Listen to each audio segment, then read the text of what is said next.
Loen tänase jutluse aluseks Vana Testamendi viimasest raamatust, 3. viimasest peatükist, viimased salmid. Malaki 3, 19 ja sealt edasi. Sest vaata, päev tuleb, põlev nagu ahi ja kõik ülbed ja kõik, kes pattu teevad, on nagu kõrred. Ja see päev, mis tuleb, põletab nad ära, ütleb vägede issand. Ega jäta neile ei juurt ega oksa. Aga teile, kes te mu nime kardate, tõuseb õiguse päike ja paranemine tema tiibade all. Te lähete siis välja ja lööte kepsu nagu nuumvasikad ja te tallate õelaid, sest need saavad põrmuks teie tallade all. Sel päeval, mil ma valmistan, ütleb mägede issand. Tuletage meelde mu sulase Moosese seadust, määrust ja käske, mis ma temale andsin Hoorebil kogu Iisraeli jaoks. Vaata, ma läkitasin teile prohvet Eelia enne, kui tuleb issanda päev, suur ja kardetav. Ja tema pöörab vanemate südamed jälle laste poole ja laste südamed vanemate poole, et ma ei peaks tulema ja lööma maad needusega. Täna on esimene advent ja see kirjakoht võib tunduda natukene karm esimese advendi kirjakohana. Aga esimene advent tähendab, et me oleme astunud ühte ootamisaega. Loetud peatükk, nagu ma ütlesin, on viimane peatükk Vanas Testamendis. Ja selle ja Uue Testamendi vahele jääb 4 sajandit ehk 400 aastat. Kas sa oled kunagi midagi pidanud ootama 400 aastat? Suure tõenäosusega mitte. Ootamine on igal juhul raske. Ja eriti, kui see võtab aega 400 aastat.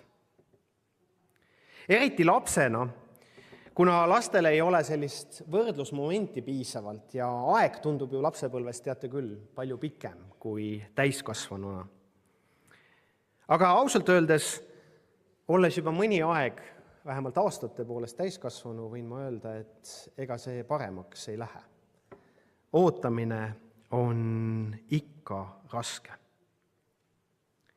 Ka Jumala lapsena. Eriti, kui me oleme noored ja meil ei ole Jumala lapsena olles noored. Meil ei ole piisavalt kogemust sellest, mis tähendab Jumala ootamine. Mida enam meil on kogemust Jumalaga, seda lihtsamaks muutuvad ka ootamised. Seda lihtsam on teda usaldada, aga ometigi võib ootamine, eriti Jumala järele ootamine, tunduda tohutult pikk ja raske. Mina olen selline kärsitu inimene, mulle väga ei meeldi oodata. Mind ajab närvi nii see, kui ma pean kellegi järgi ootama, kui see, kui ma tean, et keegi ootab minu järgi. Kui ma jään kuskile hiljaks, mida ma loodan, et väga palju ei juhtu, siis ma olen täpselt sama närvis siis, kui ma ise jään hiljaks, kui siis, kui teised jäävad hiljaks. Ma mäletan oma laulatuse hommikut, kui ma pidin ootama Annet, et ta jõuaks sinna kohta, kus me pidime tegema oma pildid. Ja see ootamine oli pikk. Ja mu isa ja mu tädimees, kes meie pere üldiselt selline tõde on see, et kui me sinu kallal ei nöögi, siis me sind ei armasta. Ja sul peab olema väga paks nahk. Nad ei teinud seda ootamisaega mulle mitte lihtsamaks. Nad nöökisid mu kallale, et ta kindlasti mõtles ümber ja auto sõidab juba teises suunas ja siia sa teda ootama jäädki. Ootamine on raske töö. See võib panna proovile meie usu ja meie tõekspidamised. Eriti raske on oodata siis, nii nagu elus enamasti, kui ei ole tegelikult mingit garantiid, et see ootamine ükskord ka viljaka lõpuni viib. On ju tegelikult palju asju, mida me elus soovime ja palved, mida me palume. On uudiseid, mida me väga-väga loodame kuulda. Palju on kindlasti loodavad kuulda uudist ühel hommikul ärgates, et Ukraina sõda on jõudnud õiglase lõpuni ja agressor on taandunud vähemalt sinna, kus ta vanasti oli. Kui ooteaeg läheb liiga pikaks, siis tekib meil ju ka küsimus. Jumal, kas sa üldse kuuled? Kas sa üldse hoolid sellest, mida ma ootan? Aga mis siis, kui ootamise ajal me ei keskenduks ootamisele endale, vaid sellele, mida me saame teha selle ootamise aja jooksul? Mis siis, kui ootamine ei ole lihtsalt üks tüütu aeg, mida Jumal kasutab meie kiusamiseks, millegi saabumiseni, vaid mis siis, kui ootamisaeg võib olla omamoodi tähenduslik ja seetõttu ka sisukas? Mida saad sa ise siis teha, kui sa ootad Jumalat, tema vastust, tema liikumist, tema ilmumist? Ja kuidas muuta ootamisaeg sisukaks? Nagu öeldud, Piibel räägib üsna palju ootamisest. Nagu öeldud, Iisraeli rahvas pidi ootama peale Malaki kuulutuse aega sajandeid. Sakarias pidi ootama oma ainukese lapse sündi, kuni ta oli juba vana mees ja peale seda jäeti ta veel tummaks ja ta ei saanud seda jagada ja see tegi selle ootamisaja ilmselt keerulisemaks. Maarja pidi ootama 9 kuud lapsukese sündi ja sel ajal ei olnud moodsaid meditsiinivahendeid, nii et sa ei teadnud tegelikult, mis seisus see laps on, eriti kui ta on saanud alguse nii erilisel viisil. Ja sul ei jäägi muud üle, kui oodata, et Jumal oleks oma tõotuste taga. Iisraeli rahvas pidi ootama nii orjapõlves kui sellele järgnenud kõrberännakul. Selle kõige kõrval tunduvad meie enda ootamised ehk lühikesed ja võib-olla lausa tühised. Aga samas oma nahk on kõige lähemal ja enda ootamine on kõige pikem. Aga Jumalale läheb korda nii see, mida me palume ja ootame, kui ka see aeg, millest me peame ootamise ajal läbi tulema. Jumal tahab, et me teaksime, et ootamine ei ole ainult üks passiivne aeg, mille jooksul midagi ei juhtu. Mille jooksul me ka ise ei saa või ei pea midagi tegema. Pühakiri õpetab meid, et me ise aktiivselt osaleksime selles, mida Jumal on tegemas, ka siis, kui meil tuleb seda tegemist oodata. Võiks öelda, et selle asja nimi on strateegiline ootamine. See on passiivse ootamise vastand ja võib esile tuua head vilja lisaks sellele, mida me ootame. Sealhulgas kannatlikkust, püsivust ja vastupidavust. Samuti paneb see meid otsima Jumalat ning toob meid seega talle lähemale, mis on ju üks meie elu eesmärke. Lisaks võib see, kuidas me ootame, olla tunnistuseks teistele, kes on meie ootamise kõrvalseisjad. Mida me siis saame teha, et muuta mõttetu ootamisaeg strateegiliseks ootamiseks? Esiteks on oluline, et me usuksime seda, mida me ootame. Ja et me usuksime Jumalasse selle ootamise aja jooksul. Hebra 11.6 ütleb, aga ilma usuta on võimatu olla meelepärane. Sest kes tuleb Jumala juurde, peab uskuma, et tema on olemas ja et ta annab palga neile, kes teda otsivad. Usk on kristlaseks olemise juures keskne. Ja seda on vaja ka siis, kui me ootame Jumala tegutsemist. Prohvet Miika 7. peatükis 7. salmis kinnitatakse ootajat. Aga mina vaatan Issanda poole. Mina ootan oma pääste Jumalat. Küll mu Jumal kuuleb mind. Kas sa oled kunagi tundnud, et kui sa palvetad, siis su palved põrkavad justkui laest tagasi? Nad ei jõua kuskile kaugemale. Sa oled midagi oodanud ja palunud, aga Jumal on vait. Ja vähe sellest, ta ei ole ka kohal. Sellises olukorras tuleb meil keskenduda sellele, mida Jumal on juba teinud. Ja kui sulle tundub, et sul millelegi muule keskenduda ei ole, siis sellele, et Issand on sinu ees surnud ja rist, mis on selle tunnistuseks, on piisav. See on meie garantii, et me läheme Jumalale korda ja ta vastab.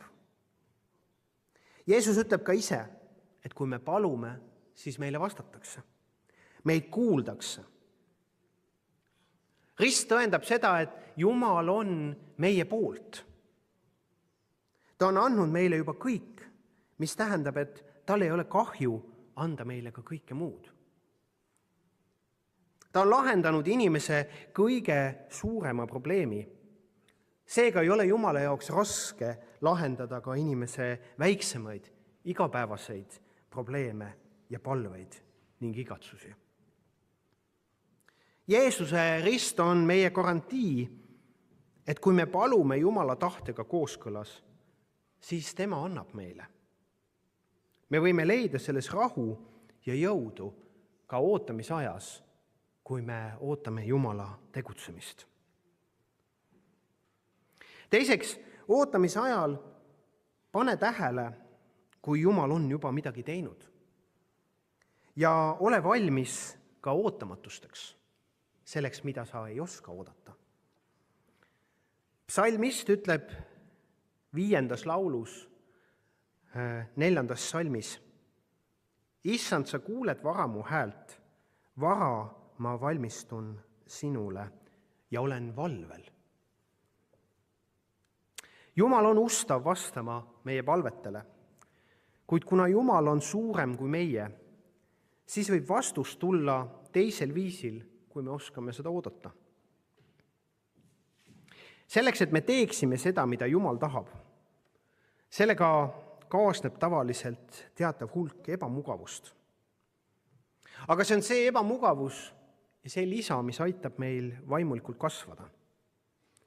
Kasvada alandlikkuses, kus me paneme iseenda uhkuse kõrvale, salgame oma mina ja seega paneme maha oma isiklikud ambitsioonid ja tahtmised. Kannatlikkuses, mida ootamine kahtlemata õpetab, kasvamine sisaldab reeglina just sedasama ootamist. Kui me aga paneme oma palved usus Jumala ette, siis me ootame usus kannatlikult, uskudes, et Jumal jätkab oma head tööd meis ja teistes. Järgmiseks ootamisaeg õpetab meid seisma Jumala sõnal. Psalmist ütleb 130. salmis, salmides 5-6. Ma ootan Issandat, mu hing ootab ja ma loodan tema sõna peale. Mu hing ootab Issandat enam kui valvurid hommikut. Inimese paradoks on selles, et meil on kiusatus panna oma lootus sellele, mis võib osutuda meile pettumuseks. Me loodame, et saame arstilt abi. Me loodame, et saame koolieksamil läbi. Me loodame, et meid armastatakse. Praegu paljud loodavad, et nad saavad jõulupreemiat. Me loodame, et inimesed meid aitavad, kui me oleme hädas. Kuid ainult siis, kui me paneme oma lootuse Jumalale, võime me oodata kindlusega, et ükskõik, milline on Jumala lõplik vastus, me ei jää häbisse. Jah, vahel Jumal laseb meil kogeda pettumust, aga see on selleks, et me õpiksime, et miski muu ei ole kindel. Ja miski muu ei paku lõpuks ka rahuldust. Miski muu ei anna meie elule püsivalt alust, kui vaid Jumal ja tema sõna. Ainult Jumala sõna on muutumatu.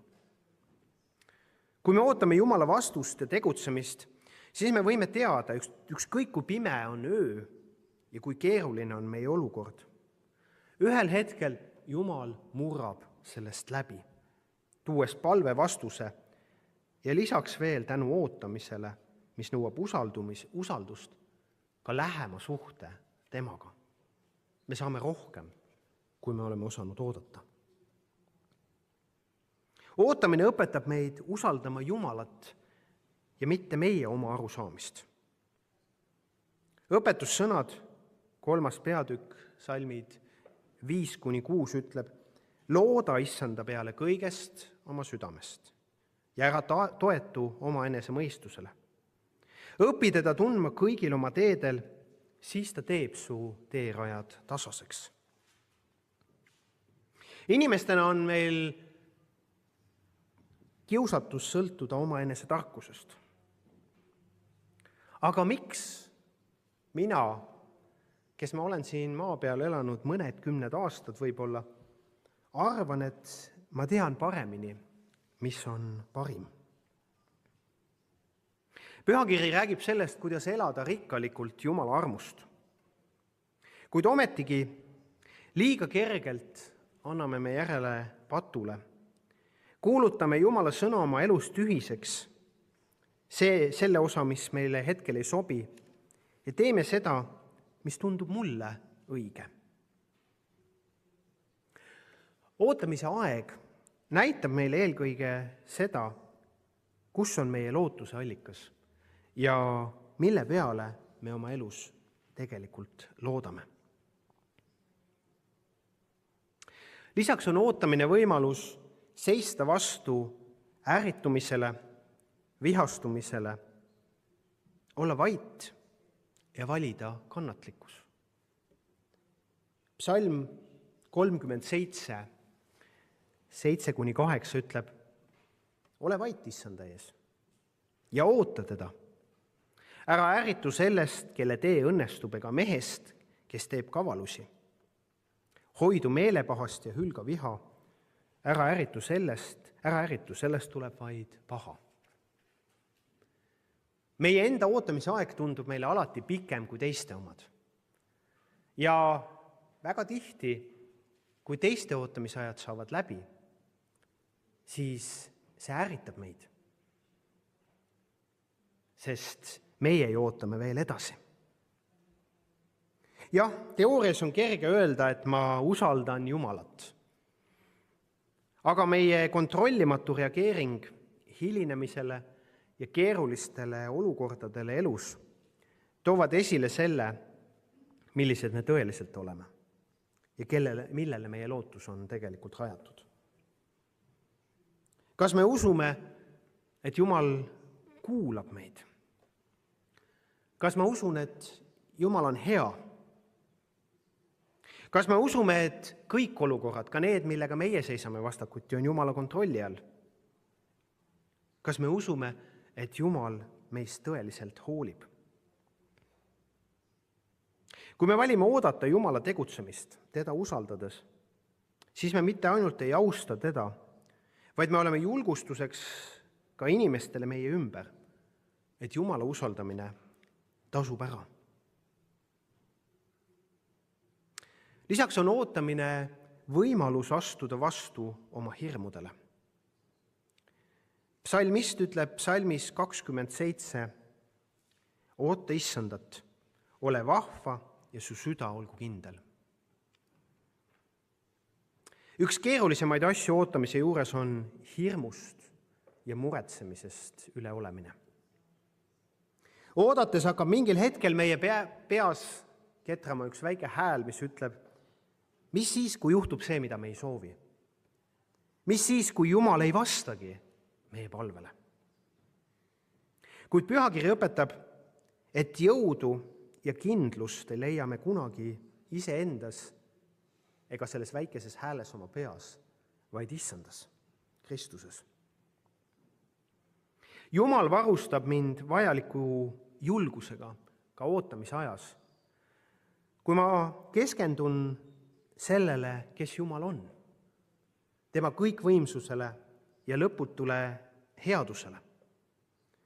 Kui ma teadvustan, et see lühiajaline ahistus valmistab mind ette igaviku jaoks, mis ei ole millegagi võrreldav. Paulus kirjutab 2. Korintuse 4:17, sest see praeguse hetke kerge ahistus saavutab meile määratult suure igavese au. Ja Jeesus tõotab, öeldes, ma ei jäta ega hülga sind kunagi. Jeesuse üks nimedest on Immanuel, mis tähendab Jumal meiega. See ei ole lihtsalt nimi, see on lubadus, mis meile on antud ja mis kehtib ka siis, kui me ootame kärsitult oma palve vastuseid. Jumal on meiega. Ootamine on ka võimalus kogeda Jumala headust. Psalmist ütleb seal samas 27. salmis, 13. salmis, ometi ma usun, et ma saan näha issanda headust elavate maal. Ja nutulauludes 3. peatükis 25. salmis ütleb, issand on hea neile, kes teda ootavad, hingele, kes teda otsib.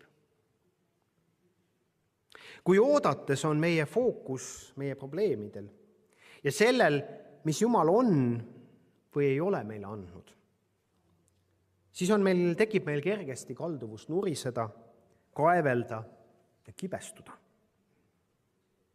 Kui ma defineerin Jumala headust selle kaudu, mis toob eelkõige head just mulle ja kõige rohkem õnne, tasu selles elus,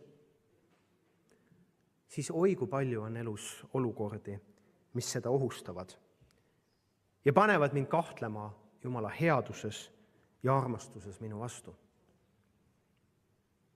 Aga Jumal on oma headust minu vastu tegelikult juba näidanud. Nagu me ütlesime, siis kui Kristus suri ristil meie eest, võttes Jumala viha, mis pidi osaks saama mulle enda peale ja tulleks justkui vaheseinaks, et kaitsta mind. See võimaldab meil saada vabaks patust ja saatana võimu alt, kelle eesmärk ongi panna meid kahtlema ja edasi tappa ja varastada ja hävitada. Nende jaoks, kellel on silmad, et näha, annab ootamise aeg lõputult võimalusi tunnistada Jumala headusest ja Jumala suurusest. Näha teda töötamas meie endi kaudu ja meie igaviku heaks juba enne, kui meie ootamise aeg täis saab.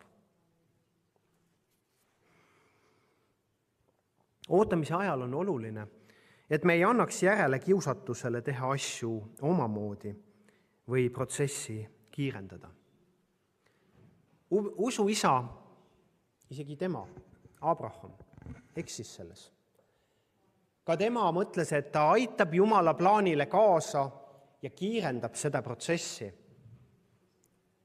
Ja oi, seda jama klaarime me siiamaani.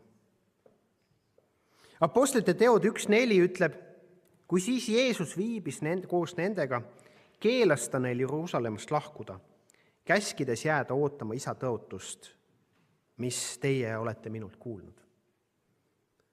Kujutage ette, kui apostlid oleks arvanud, et on juba oodatud küll ja lähme siit laiali, issand läks minema ja küll see kuidagi laheneb. Õnneks me ei pea teadma, mis selle tagajärjed oleks olnud. Aga piibel räägib meile palju lugusid nendest, kes väsisid Jumala ootamisest ning valisid teha asju omal viisil. Ja mitte kunagi ei lõppenud see hästi. Jumal võib meile anda küll teise võimaluse, aga mingid jamad laseme me vahele sisse tulla siiski ja kes teab, kaua nende koristamisega aega läheb. Jumala headuse täielik tasu on tõotatud neile, kes on valmis kannatlikult teda ootama. Hoolimata sellest, kui pikk on ooteaeg. Hoolimata sellest, kui lootusetu on olukord, isegi siis, kui tundub, et see hind on natukene liiga kõrge. Paulus lubab meile Efesose kirja 3. peatükis 20. salmis, aga Jumalale, kes meist tegutseva väega võib korda saata palju rohkem, kui oskame paluda või isegi mõelda. See on tõotus, et kui me ootame Jumalat, siis me ei pea pettuma. Tema vastused on suuremad, kui me isegi suudame ja oskame unistada. Ja siis on midagi aktiivset, mida me saame teha. Ootamise ajal, kui me oleme palved Jumala ette pannud, siis ometigi ärme loobu palvetamast. Kolossa kiri 4. peatükk, 2. salm ütleb: palvetage püsivalt ja valvake tänupalves. Üks kiusatus, mida me kogeme, kui Jumal justkui ei vasta meie palvetele piisava kiirusega, on sellesama palvetamise lõpetamine. Tundub, et see muutub justkui mõttetuks. Me ei usu, et Jumal võiks veel midagi teha, sest kui ta võiks midagi teha, siis ta oleks seda juba teinud. Selle asemel me kibestume, selle asemel, et tänada Jumalat selle eest, mida ta on juba korda saatnud, muutume me küüniliseks. Kuigi Jumala vastus ei saabu meie ajastuse kohaselt või ka viisil, mida me eeldame, siis me võime teada, et tema viib lõpule oma hea töö meie sees, kui me ootame ja jääme püsivaks palves. Ja lõpuks keskendu oodates nendele õnnistustele, mis on veel lisaks tulemas. Jesaja 30:18 ütleb: ja ometi Issand ootab, et teile armu anda. Ja jääb kõrgeks, et teie peale halastada. Sest Issand on õiguse Jumal. Õndsad on kõik, kes teda ootavad. Kuniks meie lootus on pandud sellele elule ja asjadele, mis rahuldavad meie liha ja lihalikku loomust, kogeme me kahtlemata frustratsiooni, hirmu ja lootusetust. Jeesus Kristus tuli selleks, et pakkuda meile igavest rõõmu, igavest vabadust. Ja kuigi ta on meid patuahela eest vabastanud, siis patt jätkuvalt üritab tegutseda meis ja meie ümber. Õnneks evangeelium kinnitab meile, et Jumal on meie poolt ja laseb heaks tulla kõigel nende, kes temasse usuvad, kes on tema kavatsuse kohaselt kutsutud. Nii lühikeste kui pikkade ootamiste ajal saame me oma südant julgustada, kui peame meeles, et parim on ikka veel ees. Ühel päeval ei ole enam pattu. Me oleme vabad kiusatusest ja kogeme igavest rõõmu. Kolossa kirja 3. peatükis salmid 2-4 ütlevad: mõtelge sellele, mis on ülal, mitte sellele, mis on maa peal, sest te olete surnud ja teie elu on koos Kristusega Jumalas. Kui Kristus teie elu saab avalikuks, siis saate ka teie koos temaga avalikuks kirkuses. See tõotab meile, et me ei jää häbisse, kui me ootame Jumalat ja paneme oma lootuse tema peale. Kristus on lõpuks see aare, mida me otsime, ja vastus, mida me ootame. Ta on meile juba antud ja temas ei saa pettuda. Oota siis Issandat, sest see ooteaeg on tegelikult väga väärtuslik. Amen. Tõuseme ja lähme palvesse.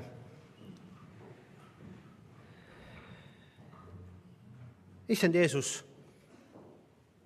täname sind selle eest, et sina tulid peale sajandeid ootamist selleks, et viia lõpule isa töö ja täita meile antud tõotused.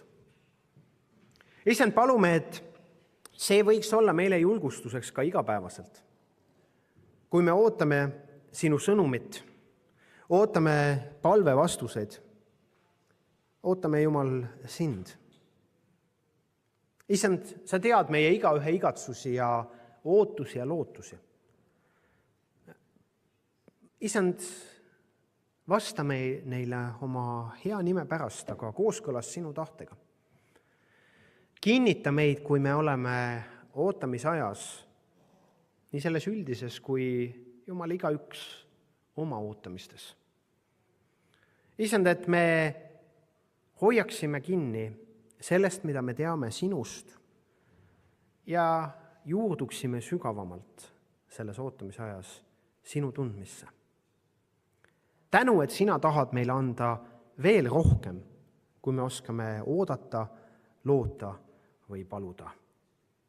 Amen.